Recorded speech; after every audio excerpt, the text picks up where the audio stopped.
Hey look, it's that awards show I said I was gonna make. Remember when I said I was gonna make this show in this clip here? But when I'm back in late January, I'll come back with the first Otaku Without Ideas Anime Awards. Yeah, totally my idea. I have to do this segment because Giguk basically did this like 2 days before I'm planning to upload this. Fuck. Anyway, rules. So for the sake of representing as much as I can, I'd only give 1 award per show so I don't suck anything off too hard. I also haven't watched everything this year, so FYI, the stuff I watched and I'm going to mention throughout the course of this video are all displayed in the end of season roundups I've been doing throughout 2018. Also, I'm only considering things that are original to 2018. So for example, I wouldn't consider Okabe for best protagonist, but I would consider the OP for Steins Gate Zero for best opening. And since many awards nowadays have a Y at the end of their name, like the Academies, the Grammys, and the Tonys, to follow suit, it is my honour to open the Degeneracies. So let's kick this award show off with the Animation Awards, and I'll just get the envelope. The nominees, okay, there's no point beating around the bush. It's Violet Evergarden. Violet Evergarden wins Best Animation. In fact, we don't fucking need this anymore. Fuck you. Wait, what do you mean all the awards are in that envelope? Okay, so surprise to no one, Kyoto Animation given a Netflix budget means they make a show that looks really pretty, but I feel that this melancholic beauty is really fitting of the setting.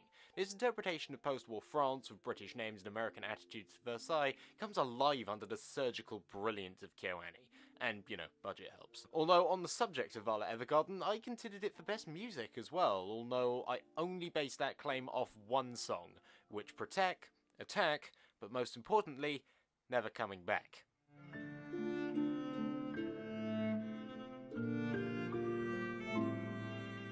And while, yes, my eyes turn to fucking swimming pools whenever it plays, it is a one-trick pony with this making my eyes turn to fucking swimming pools gag, and an obvious choice of orchestra considering the costume drama-like setting of it. But what I wasn't expecting this year was a hip-hop soundtrack from a Mad Max style setting. I also wasn't expecting it to kick this much ass.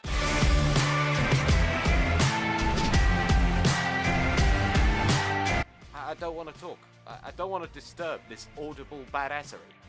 Except I have to, because I don't want to get copyrighted. I might as well introduce the next award so I have an excuse to keep these tremendous tracks playing. I considered Joe for the role of Best Protagonist. I heard that being this much for badass all the time is likely to give you a rash. And I also considered Sakura from Bunny Girl Senpai for the award, as the sarcasm on this motherfucker is off the charts. But I'm saving Bunny Girl Senpai for a later award. So I went back over what I watched this year and realised there's actually a combination of those two characteristics as a protagonist. Giorno Giovanna may be from a sequel, but it's the first time he's appeared, so he's eligible for this list. I'm aware that many of the JoJo's protagonists before him fall into this model of calculated badass who plan their attacks, but Giorno conveys not only a powerful presence, but also a quite suave demeanour, and you can't help but like it. But now we have the award for Best OP, and while Devilman Crybaby is symbolic, Megalobox is cool, Steins Gate Zero has us yelling there is no god, Bunny Girl Senpai has us yelling everything, and Attack on Titan Season 3's OP has us... Okay, no one really cared about that one. However, what these OPs are not is funny, which the OP to Zombieland Saga delivers on in spades.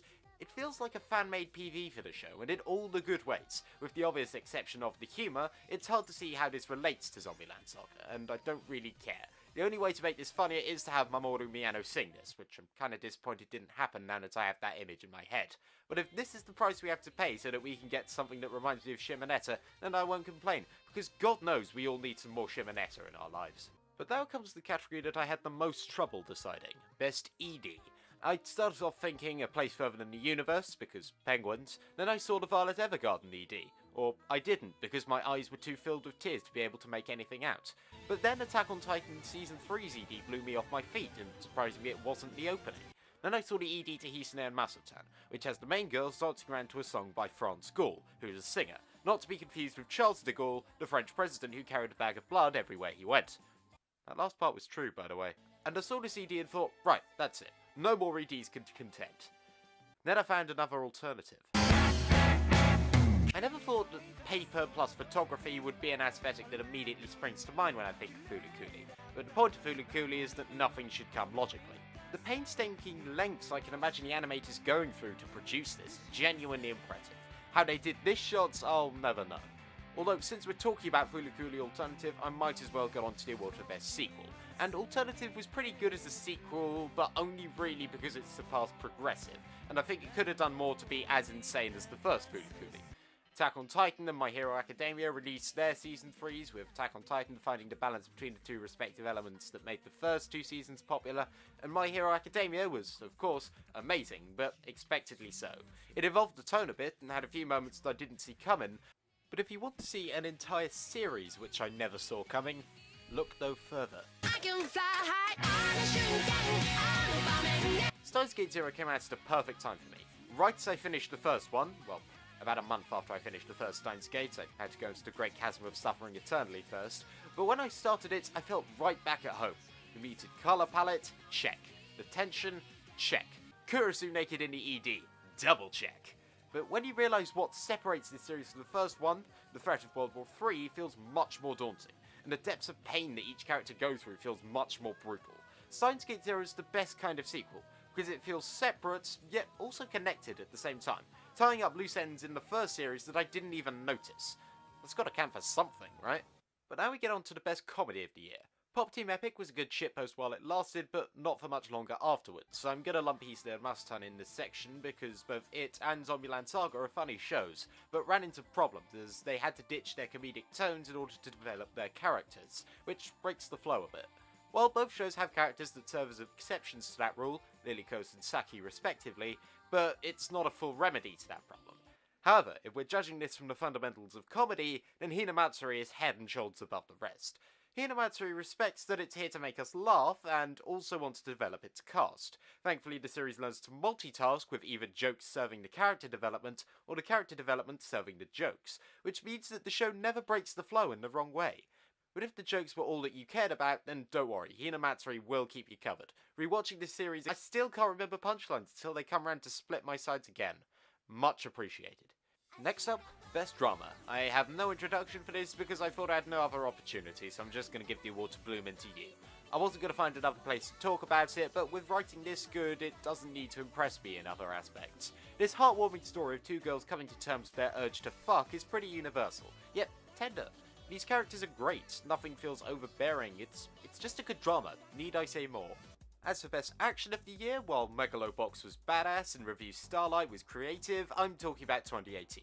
And I'd be a fool not to mention that edgy Japanese thing that drove everyone crazy at the beginning of the year, and wasn't Logan Paul's Suicide Forest vlog.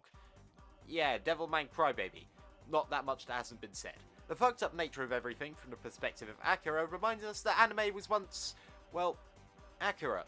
Listen, this is the show where demons fight demons, then join with demons, and they make sexy time, and it's just so good. Devilman Crybaby is heavy shit, and is a nut, cut above the rest. But now on to Best Movie. I should mention I haven't seen Two Heroes or Batman Ninja, although I doubt my opinion would change if I did. While Mirai was charming, it does require the scope of the whole movie for some of its decisions to make sense. Flavors of Youth is also pretty nice, I do like me an anthology, but it does mean that one part is clearly better than the others, making me kinda forget about them. However, when it comes to memory, the winner of Best Movie is one that has made its home in my head ever since I saw it in April, and the more I think about it, the more beautiful it becomes.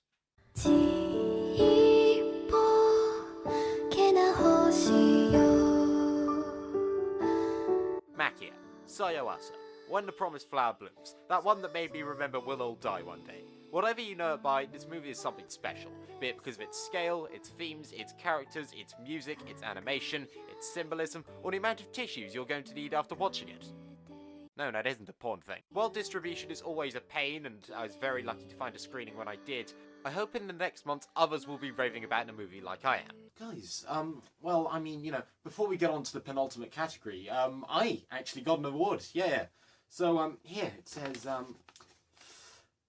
oh my god! I got the award for Least Original Opinion of 2018.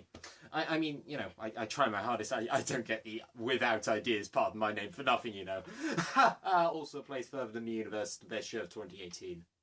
Fuck you. Within the almost 10 months since this show ended, it's been praised to high heaven on every corner of the internet, but one trend I've noticed amongst people trying to shine it in a critical light is that they go down one of two routes. Either they go down the "this show is great because they do an inspiring thing" route, or the "this show is great because whammon" route. That's not necessarily analysis as it is projection. So I'm not going to pull out the I relate to this because I'm a teenager card. That would be dumb to say the least. This show is not great because you or I identify with it. It's great because of its characters. It's great because of its direction. It's great because of its music. It's great because of its animation. It's great because of its setting. And you know what? It's great because of the power of fucking Moe. And it's not the what and who didn't rapture me with this show, it's the how. What a perfect way to end my... It isn't! Yeah, you think that best show is like the most important category. Who the fuck are you? You know what the most important category is. It ain't best show or best movie. No. We're getting down to the real shit. Best Girl 2018. Newcomer, because it's kind of obvious who'd win if it was, not newcomers, We gotta even the playing field here. I'll take you through this chronologically, as the year started off with a place further in the universe, and all competition usurped, because all I knew was... Every time I'm in the street, I hear... Man down, where you from? And that was the bar set for most of the year by our pudding truther overlord. Toga tried to take the crown, but tried in the wrong neighbourhood, because you cannot be Best Girl of the Year if you're not Best Girl of your own show. I hold the controversial view that Mahiru was Review Starlight's best girl, that she had the best song. Saki came out on top in Zombieland Saga, but was not the only development of the conflict in the fall season. As people realised, the way to dethrone the place further in the universe hierarchy was to copy them. As Kana takes Kimaru's enthusiasm to help her friends, and Toko took Shirase's stoicism and shyness. No one tried to replicate Hinata, weirdly. But the crown was taken by Autumn's answer to Yuzuki, as best girl was another brutally honest child actress. I avoided praising this show for so long in this video, I might as well unload now. I've covered why I like Mai. Her mix between Haruhi and Senjo Gahara being both evident yet appreciated, and with that winning combination you throw in brilliant dialogue, a blush that melts my heart, and a personality which does the same. Why would I not choose her? Oh, and spoilers for the episode of Best Girl Wars which I'm making on Bunny Girl Senpai. And that was 2018, and hopefully next year gives us even more good shit. You know what else is more than 2018? This script's word count. I think this is as good a time as any to stop.